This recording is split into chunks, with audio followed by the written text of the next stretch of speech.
Assalamualaikum. I am Matiur Rahman and you are watching my YouTube channel Learning Hints. आज का हमारा topic है physical properties and uses of non metals. Previous lecture के अंदर हमने पढ़ा था कि physical properties and uses of metals. आज है physical properties and uses of non metals, कि उनकी फिजिकल प्रॉपर्टीज़ किस किस्म की हैं और उनको किस किस पर्पज़ के लिए यूज़ किया जाता है। स्टार्ट करते हैं जी। फर्स्ट ऑफ ऑल कि जो हमारी इन्वायरमेंट है, एनवायरनमेंट के अंदर जो एयर है वो डिफरेंट गैसेस का मिक्सचर है।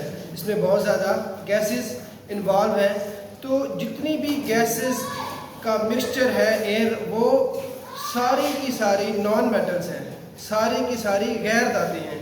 तो किन किन गैसेस का मिक्सचर है एयर देखते हैं। हमारी एयर के अंदर 78% जो है वो नाइट्रोजन गैस एग्जिस्ट करती है, जो कि एक नॉन मेटल है। इसके अलावा ऑक्सीजन गैस 21% पाई जाती है एयर के अंदर, वो भी एक नॉन मेटल है।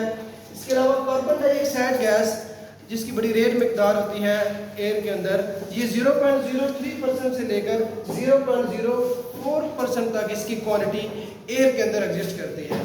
तो कार्बन डाइऑक्साइड गैस ये भी एक नॉन मेटल है। ऑर्गन गैस जो है ये 0.93% एयर के अंदर पाई जाती है। तो बाकी जो अदर गैसेस हैं वो जस्ट 0.17% एग्जिस्ट करती हैं। तो जो एयर है, जो मिक्सचर ऑफ एयर है डिफरेंट गैसेस का, उसके अंदर जितनी भी गैसेस एग्जिस्ट करती हैं, जितनी भी गैसेस पाई जाती हैं, वो सारी की सारी गैसेस जो हैं वो नॉन मेटल्स हैं। तो हम कह सकते हैं कि जो मिक्सचर ऑफ एयर है वो नॉन मेटल्स का मिक्सचर है।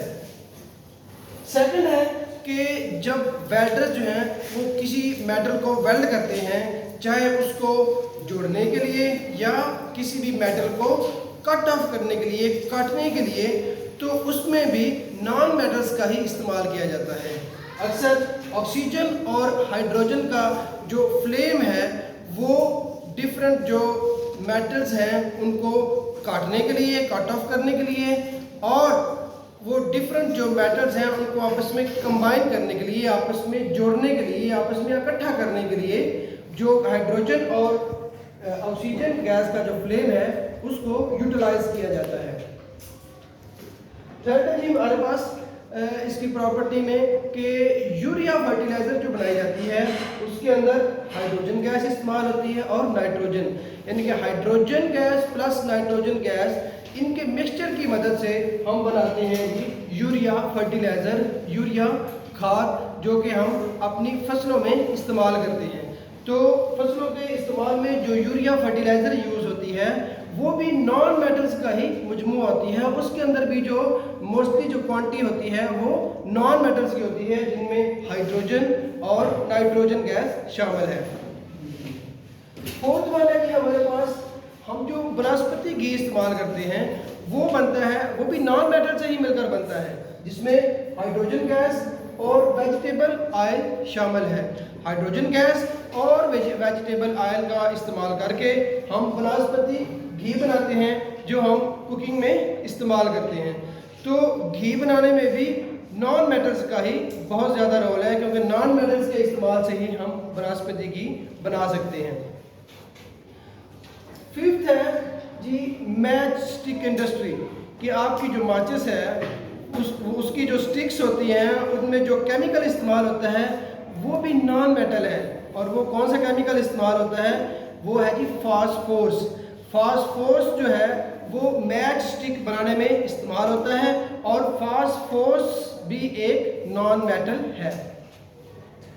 इसके अलावा जी ऑक्सीजन गैस जो कि नॉन मेटल है, ये हॉस्पिटल्स के अंदर जो पेशेंट हैं उनको मुहैया की जाती है, क्योंकि अक्सर जो पेशेंट है जब वो through nose air oxygen contain नहीं कर सकते, ऑक्सीजन हासिल नहीं कर सकते, इसके अलावा मुंह के ज़रिए भी ऑक्सीजन नहीं ले सकते, तो फिर उनको ऑक्सीजन जो सिलेंडर हैं उनसे ऑक्सीजन गैस प्रोवाइड की जाती है। वो जो ऑक्सीजन है वो भी एक नॉन मेटल है, वो भी एक गैर धातु है, और इंसानी लाइफ में ऑक्सीजन का बहुत ज़्यादा अमल दखल है, क्योंकि ऑक्सीजन के बगैर इंसान लाइफ में एग्जिस्ट ही नहीं कर सकता, जिंदा ही नहीं रह सकता।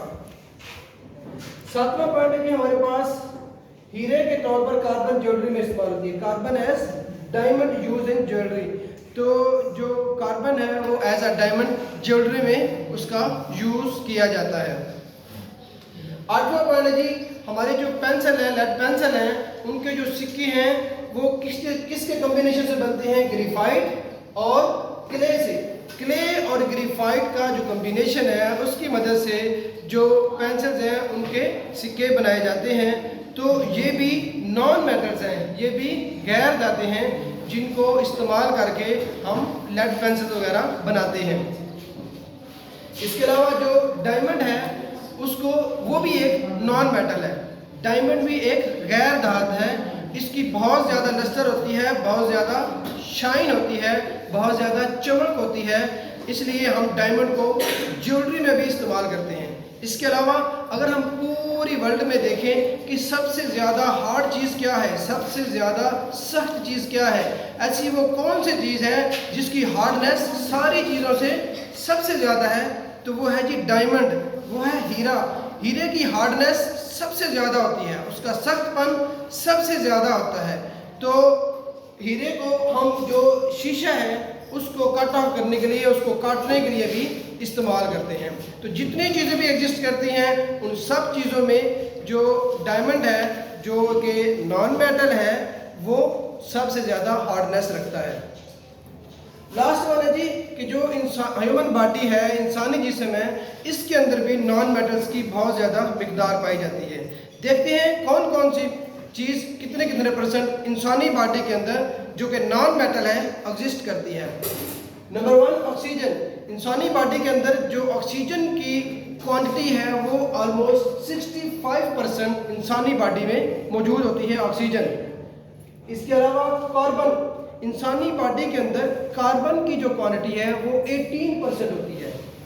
और थर्ड है कि हाइड्रोजन, इंसानी बॉडी में हाइड्रोजन की जो क्वांटिटी है वो 10% होती है।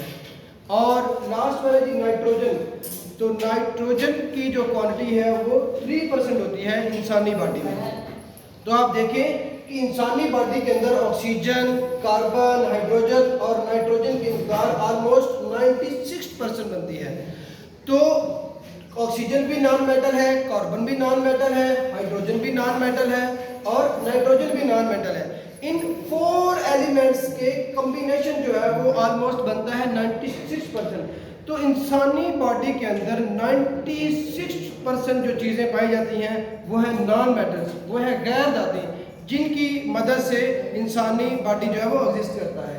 इसके अलावा इंसानी बॉडी में जो बाकी चीज़ें हैं वो जस्ट 4% है। तो आप देख लें कि नॉन मेटल्स का इंसानी बॉडी के अंदर बहुत ज़्यादा इम्पॉर्टेंट रोल है, जो कि 96% की क्वांटिटी में इंसानी बॉडी में मौजूद होती हैं, जबकि जो अदर्स हैं वो जस्ट 4% की क्वांटिटी में मौजूद होती हैं। तो ये हमारा आज का टॉपिक था, जिसके अंदर हमने physical properties and uses of non metals को डिस्कस किया। उम्मीद करता हूँ कि आपको मेरी ये वीडियो बहुत ज़्यादा पसंद आई होगी। अगर आपको मेरी ये वीडियो पसंद आई है तो चैनल को सब्सक्राइब करना तो बनता है, तो प्लीज़ मेरे चैनल को सब्सक्राइब करें, इस वीडियो को ज़्यादा से ज़्यादा शेयर करें, वीडियो को लाइक करें, और अगर आपको वीडियो अच्छी लगी है तो कमेंट करके ज़रूर बताइएगा। अल्लाह हाफिज़।